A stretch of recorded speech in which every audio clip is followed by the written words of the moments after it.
ಆಹ್ವಾನಿಸಬೇಡ. ಸುಮ್ಮನೆ ಹಿಂದಿರುಗು ಪಾಪಾತ್ಮ. ಹೇಳಿ ಹೆಣ್ಣೆ, ನನ್ನಣ್ಣನೇ ಮರಣವಾದ ಮೇಲೆ ನಾನಾದರೂ ಯಾಕಿರಬೇಕು?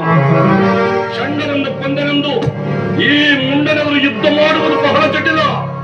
ಈ ಸಾರಿ ನಾನು ಸುರಿಸುವ ಭಯಂಕರಾಸ್ತ್ರಗಳ ಕಾರ್ಮಳೆಯಿಂದ ಕತ್ತಲೆ ಕವಿದು ಬ್ರಹ್ಮಾಂಡದ ತೋಟವನ್ನು ಮುಚ್ಚಿಕೊಂಡು ದೇವಲೋಕಗಳೇ ಉಸಿರು ಕಟ್ಟಿ ಈ ಪಡದೇವತೆಗಳು ಉಸಿರು ಕಟ್ಟಿ ಕ್ಷಣಬಡಿಸುತ್ತದೆ. ಸಿದ್ಧರಾಗು ಪಾಪಿಷ್ಠರೇ. ಎಲ್ಲವ ಮೂಡ,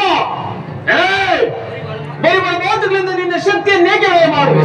ಈ ಹಾದಿ ದೇವತೆಯ ಮುಂದೆ ನಿನ್ನ ಜಲ್ಲ ನುಡಿಗಳನ್ನು ಬಿಟ್ಟು ಬಾಯಿ ಅಸ್ತ್ರಗಳನ್ನು ಹಿಡಿದು ಯುದ್ಧ ಮಾಡು. ನಿನ್ನ ಔಷಧ ಬಿಂದಿಗೆ ತುಂಬುತ್ತಾ ಬಂದಿದೆ. ಸಾವಿಗೆ ಸಿದ್ಧರಾದ ಸಿದ್ಧರಾಗು ನೀಚರೇ. ನಿನ್ನ ವೃಂದದ ಮುಂದಲೆಯನ್ನು ಹಿಡಿದು ನಿನ್ನ ದೇಹವನ್ನು ಕಡಿದು ಚೂರು ಚೂರಾಗಿ ಮಾಡಿ ತುಂಡು ತುಂಡಾಗಿ ಕತ್ತರಿಸಿ ನಿನ್ನ ರಕ್ತದಿಂದ ನನ್ನ ರಣದಾಹವನ್ನು ಅಡಗಿಸಿ ಇಂದು ನಿನ್ನ ಅವಶೇಷ ಬೆಳೆಯುವಂತೆ ಮಾಡಿಬಿಡು.